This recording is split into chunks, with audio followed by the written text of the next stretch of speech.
চারদিকে পাহাড় জঙ্গলের মাঝে রয়েছে অপূর্ব একটা ছোট্ট গ্রাম। এই ছোট্ট গ্রামের পাশে এক ঘন জঙ্গলে বাস করত একটি পরী। তার নাম ছিল রূপালী। রূপালী ছিল একদম আলাদা, অন্য পরীদের থেকে অনেক বেশি শান্ত এবং মধুর। সে গাছের ডালে বসে গানের সুরে প্রকৃতির সঙ্গী হতো। পরীর শরীরে সোনালী রঙের আলো ছড়াতো, আর তার চোখ দুটি ছিল নীল আকাশের মতো গভীর ও সুন্দর। অন্যদিকে গ্রামে বাস করে একটি ছোট ছেলে, তার নাম বাচ্চু। একদিন ছোট ছেলে বাচ্চু সে পাখির সাথে খেলা করতে করতে হারিয়ে গিয়ে পরীর জঙ্গলে চলে আসে। বাচ্চু কিছুক্ষণ পরে বুঝতে পারে যে সে জঙ্গলে হারিয়ে গিয়েছে। সে ভয় পেয়ে অনেকক্ষণ জঙ্গলে ঘুরে বেড়ায়, কিন্তু সে বাড়িতে যাওয়ার পথ খুঁজে না পেয়ে হতাশ হয়ে পড়ে। বাচ্চু যেদিকেই তাকায় শুধু জঙ্গলই দেখতে পায়।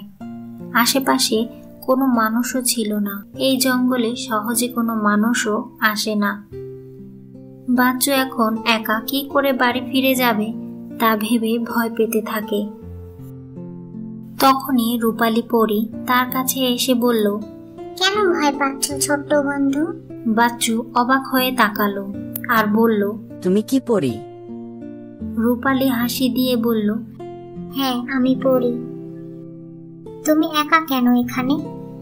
বাচ্চু পরীকে দেখে অনেকটা অবাক হলো আর পরীকে সবকিছু খুলে বলল। পরী তাকে সান্ত্বনা দিয়ে বলল, ভয় পাওয়ার কিছুই নেই, আমি তোমাকে বাড়ি ফিরিয়ে দিব। বাচ্চু পরীর কথা শুনে অনেকটা খুশি হলো। তারপর পরী বাচ্চুর হাত ধরে আকাশে উড়তে লাগলো। পথের মধ্যে পরী তাকে প্রকৃতির রূপ দেখালো। মেঘে ভরা আকাশ, রঙিন ফুল, ঝর্ণার পানি, সবকিছু যেন এক অদ্ভুত জাদুর মতো। বাচ্চু এত সুন্দর প্রকৃতির রূপ দেখে অনেক আনন্দ পাচ্ছিল।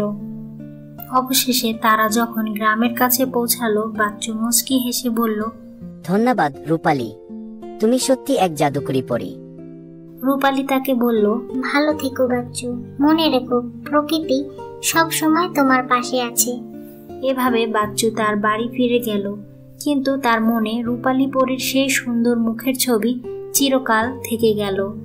আর বাচ্চু মনে মনে ভাবলেন, কোনোদিন যদি কোনো বিপদে পড়েন তখন রূপালী পরী তার পাশে থাকবে।